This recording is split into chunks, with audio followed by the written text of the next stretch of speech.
اب یہاں ایمن اشرافیہ نے ایک سسٹم بنایا ہوا اپنی سہولت کے لیے. سب مل کے کھا رہے ہوتے ہیں, سب کو چونکہ اپنا شیئر مل رہا ہوتا ہے, اس لیے کسی کو اعتراض نہیں ہوتا اس پہ. تحریک انصاف آئی تھی, وہ اس نعرے پہ آئی تھی کہ اس ملک سے ہم نے کرپشن ختم کرنی ہے, لیکن وہ بالکل ٹھیک کہہ رہے ہیں شہباز کہ یہ آج کا رونا نہیں ہے, یہ ہمیشہ سے ہے. لیکن صرف فرق یہ پڑا کہ ہر دور کے بعد وہ کرپشن میں اضافہ ہوتا چلا جاتا ہے. وہ جیسے انہوں نے چینی کی مثال دی, ظاہر ہے وہ جو مالکان ہیں مل کے وہ ضرورت کے وقت کام آتے ہیں, اس کے بعد وہ بھی چونکہ اشرافیہ کا بہت بڑا حصہ ہے, ہماری پارلیمنٹ کا حصہ ہوتے ہیں, کسی نہ کسی صورت میں اگر وہ کوئی M N A M P A نہ بھی بن سکیں تو کہیں ایڈوائزر لگ جاتے ہیں. وہ اس سسٹم کے ساتھ اتنا جڑے ہوتے ہیں کہ وہ ظاہر ہے مجبوراً جب وہ کہتے ہیں ایکسپورٹ کر دو, ایکسپورٹ کر دیتے ہیں. جو وہ کہتے ہیں جی اب امپورٹ کر دو, اور امپورٹ کر کے سبسڈی بھی دے دو ہمیں, اور وہ بھی ان کو دے دی جاتی ہے. ابھی چونکہ پچھلی دفعہ جب بہت زیادہ شور ڈل گیا تھا اس لیے تھوڑا ریکارڈنگ کی ایک مثال دی شہباز رحمان صاحب نے. سٹیل مل آلموسٹ اس دور میں پرائیویٹائزیشن ہو جانی تھی, وہ بھی ایک پارٹی, لیکن وہ افتخار چودھری صاحب اس کو پڑھ گئے کہ نہیں. تو مسئلہ صرف یہ ہے کہ ہماری اشرافیہ کا پرابلم یہ ہے کہ جو بندہ کام دے رہا ہے وہ چاہے جس بھی پوسٹ پہ بیٹھا ہوا ہے, وہ اگر کرپشن کر رہا ہے تو آنکھیں بند کر لی جاتی ہیں. فائلیں ضرور بنتی رہتی ہیں, اس کی کرپشن پہ نظر بھی رکھی جاتی ہے, لیکن اس کو مناسب وقت کے لیے سائٹ پہ رکھ دیا جاتا ہے کہ کل کو یہ اس کے خلاف کام آئیں گی. آج ہم نے کچھ نہیں کہنا, آج چونکہ یہ بیبا بچہ ہے, ہماری بات مان لیتا ہے, ہم جو اسے کہتے ہیں وہ کر دیتا ہے. سب سے زیادہ بری حالت جو عدلیہ کے حوالے سے آئی ایم ایف کی رپورٹ میں ہے, وہ اللہ کی پناہ, جس ملک میں عدالتیں اس حد تک, آپ نیچے سے شروع ہو جائیں, کرپشن یہاں سے شروع ہوتی ہے اور اوپر تک جاتی ہے, بالکل یہ کہیں بھی درمیان میں سلسلہ رکتا نہیں ہے. تو وہ جس ملک کی عدالتیں کرپٹ ہو جائیں, جج کرپٹ ہو جائیں, وہاں انصاف کی توقع کیسے کی جا سکتی؟ یہ 27ویں 28ویں 26ویں ترمیم کو ہم سائڈ پہ رکھ دیتے ہیں. ہم اوورآل اگر دیکھیں, اور 60% یوتھ کا کرپشن کے خلاف ہونا, یہ بہت بڑی بات ہے. میں آپ کو بتاؤں اس کرپٹ معاشرے میں کہ وہ ہمارا جو نوجوان ہے, جو یوتھ ہے, جو بچے ہیں, وہ یہ سوچ رہے ہیں کہ کرپشن بہت بری چیز ہے. بہرحال اس کا کریڈٹ کسی کو جاتا ہے, وہ تحریک انصاف کو البتہ اس کا کریڈٹ ضرور جاتا ہے, اگرچہ وہ کرپشن ختم نہیں ہو سکتی, یہ میں اتفاق کرتا ہوں شہباز رانا کی بات سے. کرپشن کم کی جا سکتی ہے, اور اوپر والے لیول سے کم ہوگی تو نیچے بھی آئے گی. ورنہ یہ بھاشن دیتے ہیں کرپشن کے خلاف اور خود ساری کرپشن کر رہے ہوتے ہیں, جس وجہ سے ہم یہاں تک پہنچے. اور یہ سب خوش آئند بات بھی ہے کہ ہماری یوتھ جو کہ 60% اگر اس رپورٹ میں بتایا گیا ہے کہ وہ چاہتی ہے کہ کرپشن ختم ہو, تو یہ خوش آئند بات ہے, کیونکہ آنے والے دنوں میں یہی ملک کی بھاگ دوڑ میں ساتھ ہوں گے. فیصل صاحب, آپ کیا سمجھتے ہیں کہ اب واقعی حکومت سنجیدہ ہے, ختم نہ سے ہی کم ہو پائے گی یہ کرپشن جو کہ ہمارے ملک کی جڑوں کو کھوکھلا کر رہی ہے؟ یہ یوتھ کا کرپشن کے خلاف خوش آئند ہونا اتنا خوش آئند بات ہے کہ 8 فروری کو 2024 کو اسی یوتھ کا پورا مینڈیٹ جو ہے نا وہ چھین لیا گیا. یہ ہمارے ملک کا نظام, اصل میں ہم جو کہتے ہیں نا کرپشن ہے, کیوں ہے کرپشن؟ ہمارا نظام فرسودہ نہیں ہے, اس ملک میں نظام ہی نہیں ہے. متروک نظام کے تحت جو ہے نا وہ پاکستان کو جو ہے نا چلایا جا رہا ہے. متروک چیز سے آپ کوئی چیز, اپنا گھر بھی نہیں چلا سکتے, تو آپ یہ ملک کیسے چلائیں گے؟ اور یہ نظام کو تبدیل کیوں نہیں کیا جاتا؟ جب بھی آپ نظام کی تبدیلی کی بات کریں تو جو اس ملک کی اشرافیہ ہے, سیاسی اشرافیہ اور غیر سیاسی اشرافیہ, وہ اس نظام کی محافظ بن کر آتی ہے, کیونکہ یہ جو نظام ہے اس اشرافیہ کو جو ہے وہ تحفظ فراہم کرتا ہے. یہ نظام جو اور یہ اشرافیہ نظام کی چوکیدار ہے, دونوں ایک دوسرے کے جو ہے نا اس کو جو ہے نا تحفظ فراہم کر رہے ہیں. یہی وجہ ہے جو ہم کہتے ہیں نا کہ اختیارات کو منتقل کرو نچلی سطح پہ. اختیارات جب تک نچلی سطح پہ منتقل نہیں ہوں گے, اختیارات جب کا کنٹرول جب تک چند ہاتھوں میں نہیں رہے گا, آپ اس ملک سے کرپشن ایشو نہیں, کرپشن ایک پارٹ ہے, بیسک چیز ہے, ڈیلیوری نہیں ہو رہی.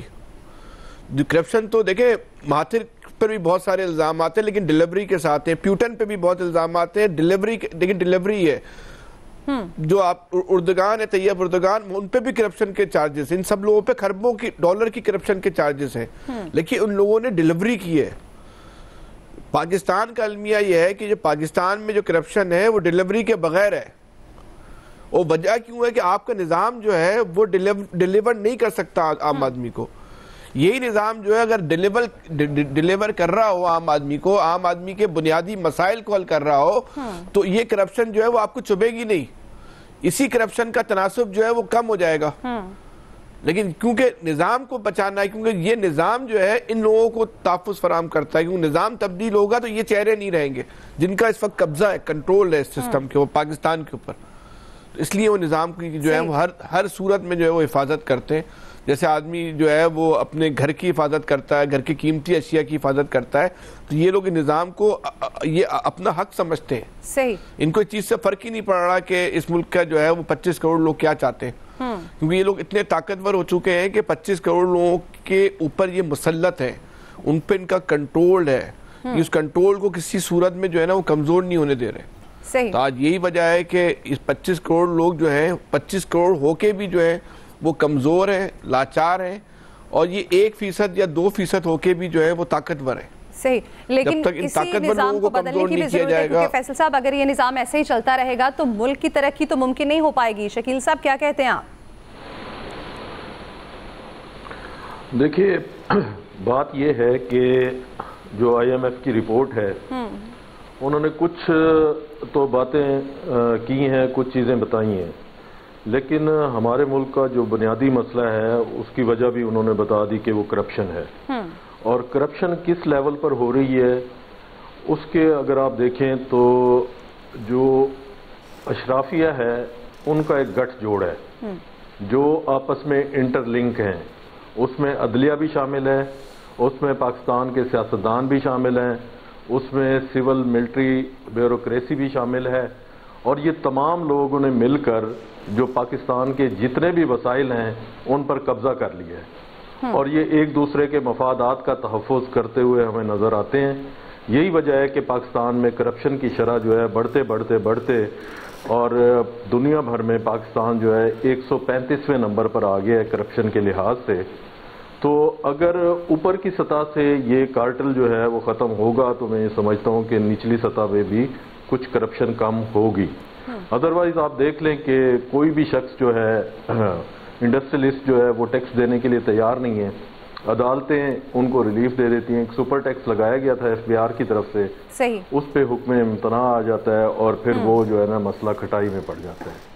اسی طرح آپ یہ دیکھیں کہ پاکستان کا ہر بیوروکریٹ جو ہے وہ باہر جانا پسند کرتا ہے. ڈیول نیشنلٹی اس کی سب سے بڑی ترجیح ہے، اور اس کے لیے وہ روزانہ کی بنیاد پر کرپشن کرتا ہے، اور وہ پیسہ یہاں سے نکال کر منی لانڈرنگ کے ذریعے پرتگال بھجواتا ہے، کینیڈا بھجواتا ہے، آسٹریلیا بھجواتا ہے، اور بڑے آسانی کے ساتھ جو ہے وہ اپنے بچوں کو وہاں شفٹ کر دیتے ہیں، اور اس کے بعد نوکری اور پیسہ پاکستان سے کما کر وہاں پر بھیجتے ہیں. تو اس ساری صورتحال میں اگر آپ چاہیں کہ پاکستان سے کرپشن کا خاتمہ ہو تو بظاہر ہمیں نہیں لگتا کہ پاکستان میں کرپشن کا خاتمہ ہوگا. تو خان صاحب نے چینی کی مثال دی، بتایا انہوں نے کہ چینی پہلے بھجوائی گی پھر منگوائی گی. اسی طرح خان صاحب گندم بھی جو ہے وہ منگوائی گئی تھی. نگران جب حکومت تھی پاکستان کے اندر اربوں ڈالر کی گندم منگوائی گئی، اور وہ جو ہمارا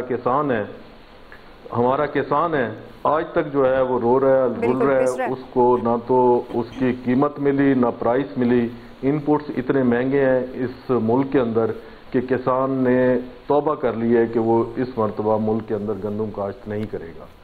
تو اس ساری سچویشن میں جہاں پر آپ ہمارے ملک کے صدر جن کے اوپر کرپشن کے مقدمات ہوں اور اسے تا حیات جو ہے وہ استثناء دیں آپ، تو اس ساری صورتحال میں کرپشن کا کس طریقے سے آپ سوچ سکتے ہیں کہ خاتمہ ہوگا؟ بالکل شکیل صاحب، اسی عدالتی نظام کی تو تھوڑی دیر پہلے ایاز صاحب بھی بات کر رہے تھے.